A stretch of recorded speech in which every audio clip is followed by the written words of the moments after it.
SER Podcast. En la cadena SER, Hora 25. Aimar Bretos.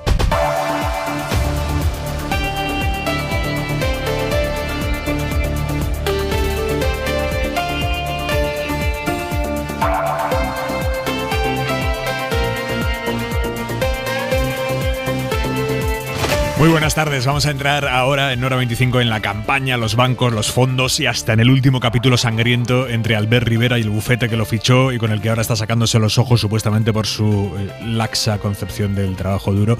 Pero antes, escuchen esto. La agencia Reuters está publicando ahora mismo datos suculentos que explican por qué Putin puso a Macron al otro lado de una enorme mesa de 4 metros cuando el presidente francés fue a principios de semana a reunirse con él a Moscú.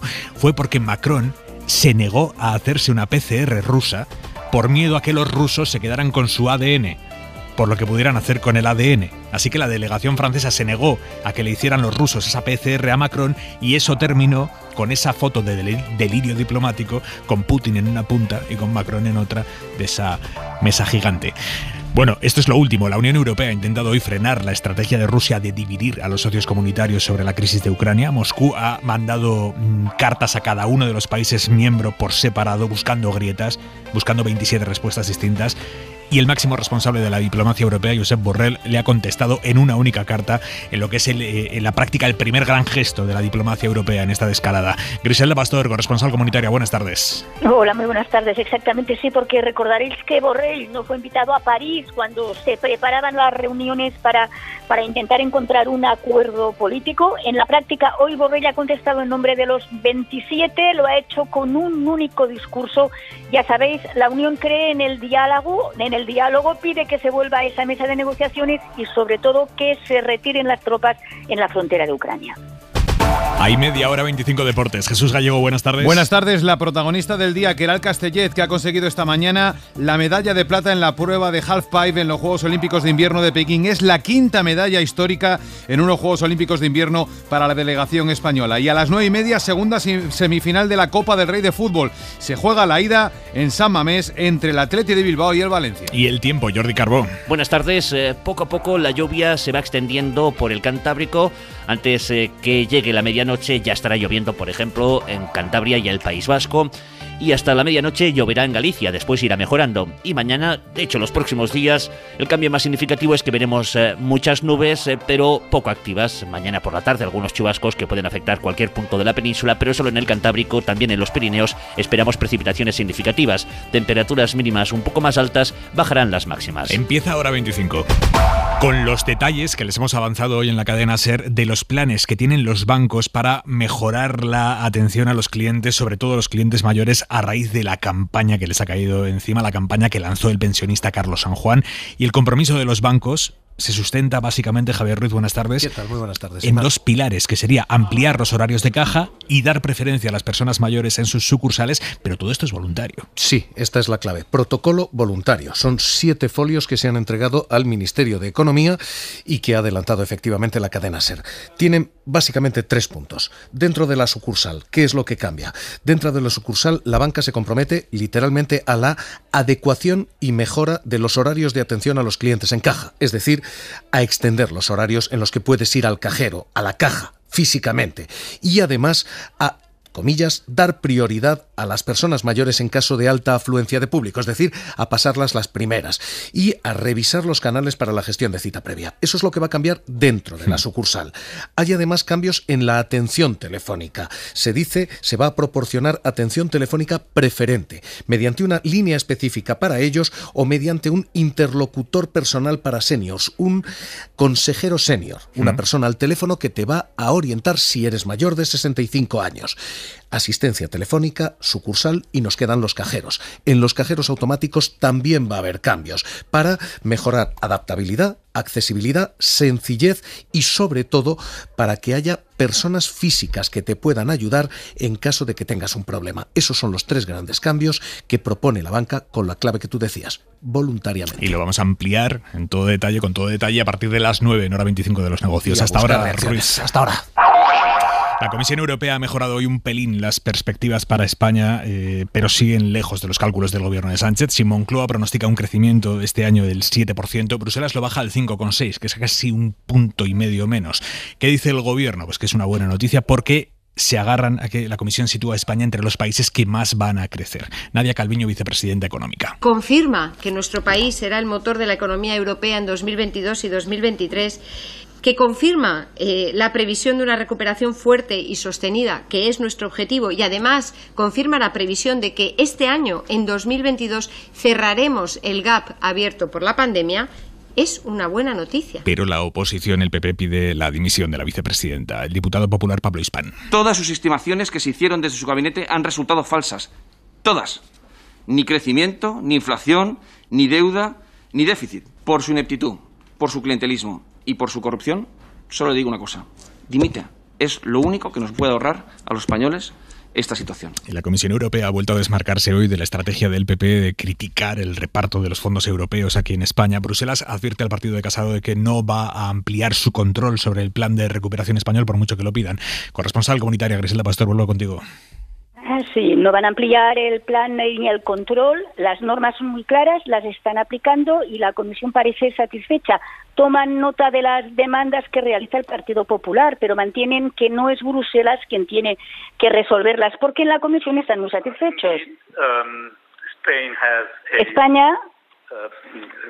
España tiene una perspectiva de crecimiento muy positiva, afirma el comisario Gentiloni en esa rueda de prensa en la que ha tenido que rebajar 3 décimas las previsiones de crecimiento para toda la zona euro y en la que ha tenido que enfrentarse con los datos a un problema muy grande, el de la inflación, porque se dobla respecto a lo que ellos habían pensado.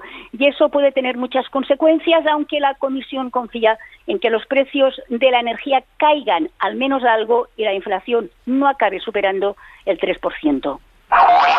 El presidente mexicano López Obrador ha vuelto a criticar esta tarde a las grandes empresas españolas que operan en su país, no solo las energéticas, también algunas del sector turístico, la banca, pero ha aclarado sus polémicas palabras de ayer en las que hablaba de poner en pausa las relaciones entre México y España. Hoy ya dice que es pausa, que no se habla de ruptura, sino de una protesta fraterna.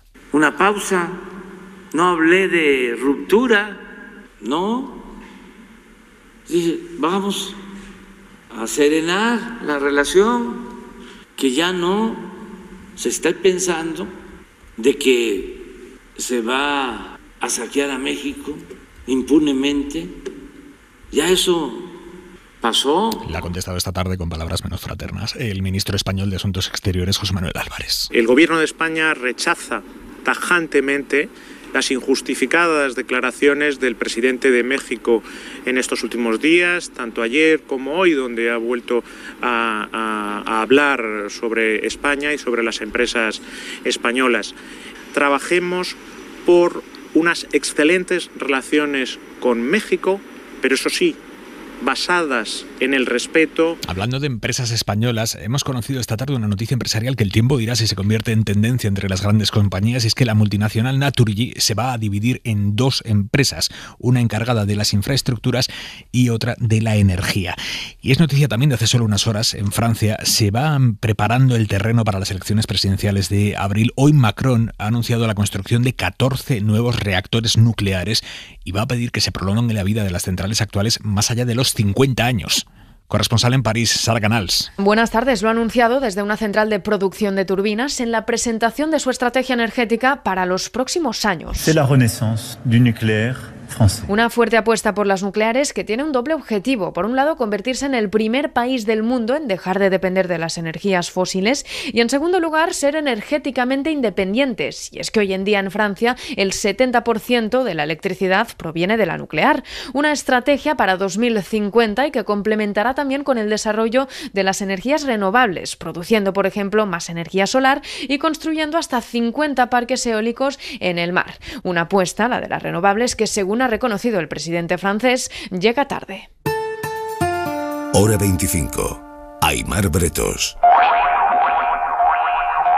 La Junta Electoral Central ha tumbado esta tarde el recurso que presentó el PP contra el Gobierno, considerando que los socialistas habían hecho un uso electoral del Consejo de Ministros por aprobar un plan con dinero público para el sector agroalimentario esta semana que hay elecciones en Castilla y León. Dice la Junta Electoral que no hay caso, desestima el recurso del PP. Hasta allí, hasta Castilla y León nos vamos, penúltimo día de campaña. Tarde de expresidentes en campaña. En el PSOE, Zapatero arropando al candidato Luis Tudanca. La gente que tiene rayos X y nos ve y nos conoce, nos interpreta, cuando ve que convocan estas elecciones por los líos del PP y porque Casado tiene esa ansiedad, dice, oiga, pero no me haga unas elecciones trampa. Y es un motivo más que suficiente para que el domingo haya cambio. En el PP está a punto de hablar Rajoy en el mitin del Partido Popular en esta tarde de campaña. Lo ha hecho Pablo Casado metiendo en las elecciones de Castilla y León a las víctimas del terrorismo y a los presos de ETA. Podremos decidir entre Partido Popular o los socios de Bildu. Y por eso pedimos el voto y un voto en contra y de censura a los socios de Bildu, a los socios de Esquerra Republicana, a los socios de Podemos que quieren arruinar España y llevar a la indignidad la política antiterrorista y de seguridad. Bildu como eje de la campaña en Castilla y León.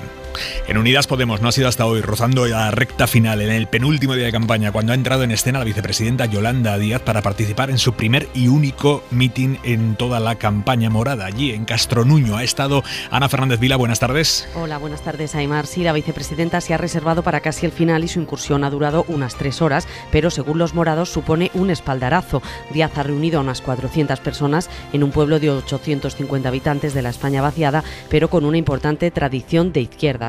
Eso sí, en Unidas Podemos asumen que Castilla y León es una tierra complicada para ellos y de ahí que estuvieran esperando como agua de mayo el respaldo de la vicepresidenta, que no ha llegado hasta que ha cerrado la reforma laboral y la nueva subida del salario mínimo. Estos días no he podido venir, creo que ya saben ustedes por qué, pero sí, estamos aquí defendiendo políticas útiles, que hay futuro, que esa reforma laboral ya está cambiando la vida de la gente también en Castilla y León. En la cita del domingo, la primera para Podemos sin Pablo Iglesias, los morados esperan como poco mantener los 2 procuradores que ya tienen e incluso ven factible lograr grupo parlamentario propio. No contemplan el escenario de quedarse fuera de las Cortes, aunque el riesgo está ahí y en los últimos años ya les ha ocurrido en algunas comunidades como Galicia. El PSOE andaluz está intentando darle la vuelta a la polémica por haberse abstenido ayer ante la propuesta de la derecha de legalizar los regadíos ilegales en Doñana. El líder del PSOE andaluz, Juan Espadas, que no aplicó el criterio marcado por el gobierno central, el gobierno que está en contra de esa legalización de regadíos ilegales, el líder del PSOE andaluz está intentando aprovechar la polémica para presentarse como un político autónomo respecto a la dirección federal del Partido Socialista. Radio Sevilla, José Manuel Rebolo. Juan Espadas había suspendido su agenda para este jueves, pero a media mañana anunció que comparecería en el Parlamento. Ahí el líder del PSOE andaluz ha argumentado por qué fue contra el criterio del Gobierno, de la UNESCO y de la Comisión Europea. Lo hizo, dice, por intentar buscar una solución a un problema histórico en el condado nubense y porque asegura que el acuífero de Doñana no mermará su capacidad. Sobre el malestar en la Moncloa, Espadas ha deslizado que el PSOE andaluz es autónomo y no recibe directrices. El PSOE de Andalucía es el PSOE de Andalucía.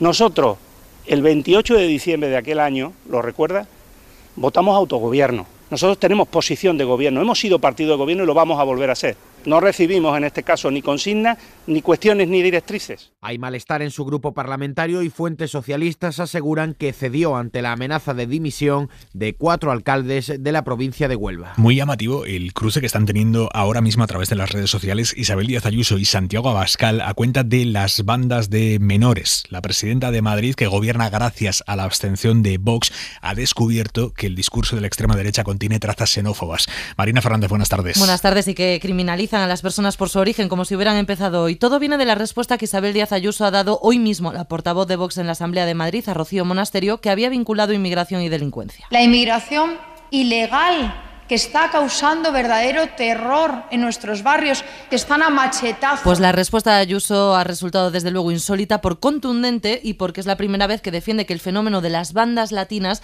tiene que ver con causas socioeconómicas y no de origen. La delincuencia no está relacionada con el origen de las personas, porque muchas de las personas, en el caso de las bandas latinas, son inmigrantes de segunda generación, tan españoles como Abascal, como usted o como yo. ¿Qué hacemos?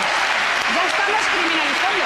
Y busquemos también por qué hay problemas de integración. Hasta la izquierda madrileña ha aplaudido a Díaz Ayuso, que ha compartido el momento en Twitter con este mensaje: el problema no es de origen, sino de integración. La cuenta de Vox ha acusado a Ayuso de comprar el discurso de la izquierda, y Abascal ha añadido: la inmigración ilegal, la imposición del multiculturalismo traen delincuencia e inseguridad. Abascal y Ayuso discutiendo sobre multiculturalismo en Twitter, porque la presidenta madrileña ya ha respondido: Hispanoamérica no es multiculturalismo. Ese fue el argumento de nacionalistas catalanes y vascos para despreciar a extremeños y andaluces que fueron a labrarse su futuro. Se trata de violencia, drogas y descomposición familiar. Un enfrentamiento entre Ayuso y Abascal que se produce 2 días después de que la presidenta madrileña haya reivindicado en la campaña de Castilla y León posibles pactos con la extrema derecha, con mensajes en su mitin que podemos interpretar además como orientados a seducir a posibles votantes de Vox. Gracias, Marina. Y el pulso entre Albert Rivera y el despacho de abogados que lo fichó cuando él dejó la política, ese pulso va a más, pero muy a más.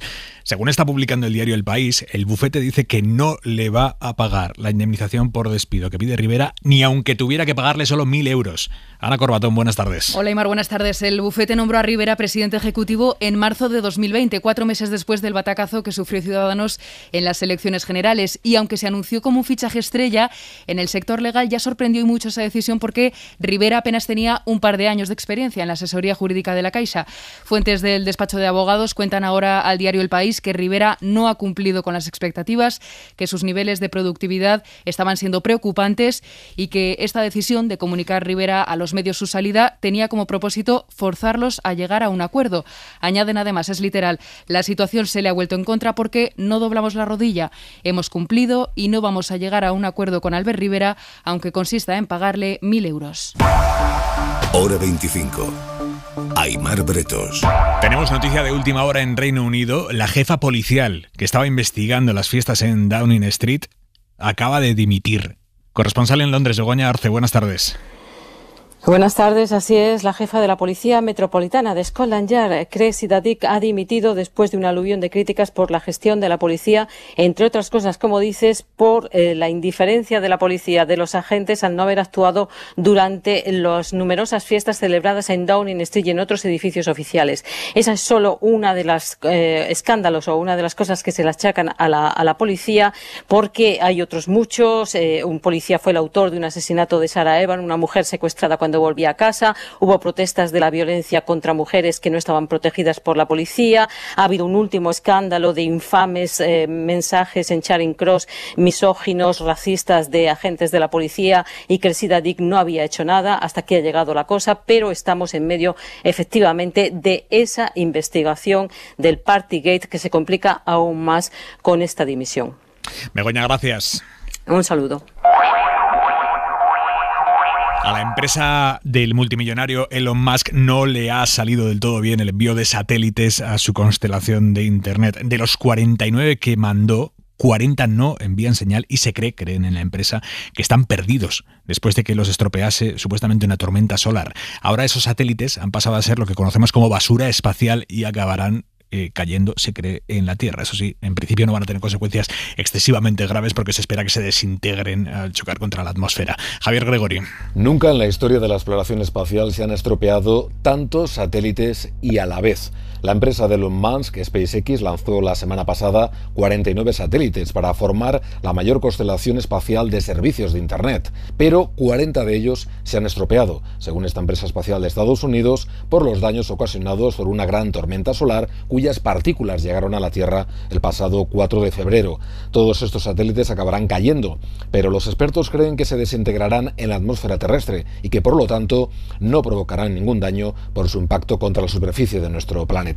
De hecho, uno de ellos ya se ha quemado sobre el cielo de Puerto Rico. Sin embargo, habrá que estar pendiente de lo que ocurre sobre nuestras cabezas durante los próximos días, porque todavía quedan 39 satélites más por caer. De basura espacial, de viajes espaciales, vamos a hablar esta noche en Hora 25 a partir de las 9:30 con el astronauta español Miguel López Alegría, que va a participar en la primera misión espacial privada que viaja a la Estación Espacial Internacional. Sale nada, dentro de mes y medio. Vamos a hablar con él esta noche en Hora 25 para que nos cuente cómo lo están preparando.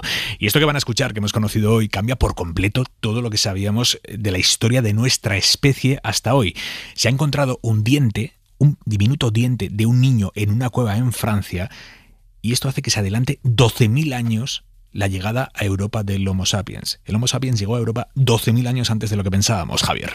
Nuestra especie, el Homo sapiens, pudo convivir con los neandertales, la otra gran especie de humanos modernos, durante 10.000 años en Europa y por lo tanto no fuimos los culpables directos, como se creía hasta ahora, de la extinción de los neandertales hace 40.000 años. El descubrimiento de un diente de un niño de Homo sapiens y herramientas de piedra en una cueva situada al sur de Francia demuestra que nuestra especie, el Homo sapiens, estuvo ya en Europa occidental hace unos 54.000 años, y esto supone adelantar la llegada de los sapiens a Europa 12.000 años, según los resultados de la investigación que han realizado científicos de la Universidad Francesa de Toulouse. 12.000 años antes, en los que 10.000 de ellos convivimos con los neandertales y, en principio, sin problemas. Y 6.000 años tenían las pinturas rupestres, unas pinturas del Neolítico que han sido vandalizadas en Solana del Pino, en Ciudad Real. Les han pintado encima una enorme bandera de España. Pueden verlo en cadenaser.com. Radio Puertollano, Mario Carrero. El Peñón del Muerto, situado al pie de la carretera principal de acceso a este pequeño pueblo de apenas 300 habitantes, Solana del Pino, en el sur de la provincia de Ciudad Real, aparecía el pasado fin de semana con una bandera de España de grandes dimensiones pintada sobre la roca, tapando 3 pinturas rupestres antropomórficas originarias de época neolítica, esto es de entre 6.000 y 7.000 años de antigüedad. Un lugar que lamentablemente ya había sido vandalizado a principios de siglo, cuando fueron expoliadas la mayor parte de pinturas del citado Peñón del Muerto. Lo ha explicado en la SER el presidente de la Asociación Naturalista Aullidos del Valle de Alcudia, José Duque. Todo lo que es la Sierra de Umbría de Alcudia y Madrona, pues está toda llena de abrigos con pintura rupestre y todas pertenecen al Neolítico, unos 6.000, 7.000 años. Concretamente es un peñón que está a pie de carretera y ha estado expuesto siempre pues a actos vandálicos. El ultraje a las figuras de arte esquemático en el Peñón del Muerto, perfectamente visible desde la carretera, adquiere más gravedad en la medida que remite a una acción vandálica planificada toda vez que la altura del promontorio obliga a la utilización de escaleras. Y nos queda la mirada de Xavi Vidal Folk. Cuidado. El infierno está lleno de buenas intenciones y bonitas promesas. Las medidas incluidas en el plan de atención de la banca a la tercera edad pintan bien. Ampliar horarios, crear departamentos de atención a los mayores, prestarles servicio telefónico, ayudarles en el manejo de los cajeros, todo eso está bien. Y no sería necesario si no se hubiese lanzado la banca al desenfreno de cerrar sucursales. Lo importante no es ese listado de rectificaciones. La clave está en si alguien controlará que de verdad se cumplen, en si habrá o no un árbitro independiente o paritario entre las entidades y los clientes que vigile los engaños y los abusos. Las anteriores experiencias de protocolos voluntarios fueron muy deficientes. El Código de Buenas Prácticas sobre los desahucios del ministro Luis de Guindos en 2012 facilitó daciones en pago, pero solo resolvió una mínima parte del problema. Asimismo, las entidades que distribuyeron las engañosas preferentes montaron sistemas de arbitraje, pero con árbitros hay demasiado caseros. Las grandes consultoras y auditoras cuyos ingresos dependen en buena parte de la banca. Solo se reparó el problema de una cuarta parte de los ahorradores arruinados. La autorregulación es una buena idea, siempre que alguien rinda cuentas, obligue a cumplir y persiga la falsa propaganda, siempre que no sea un engañabobos. Por suerte, el jubilado Carlos San Juan tiene 600.000 personas detrás. Se dice pronto, y eso explica en un solo número el enorme malestar que generan las malas prácticas bancarias. Que no se repita la historia. Suscríbete a Hora 25. Todos los episodios y contenidos adicionales en la app de Cadena SER y en nuestros canales de Apple Podcast, Spotify, iVoox, Google Podcast y YouTube. Escúchanos en directo en la SER de lunes a viernes a las 8 de la tarde. Cadena SER. La radio.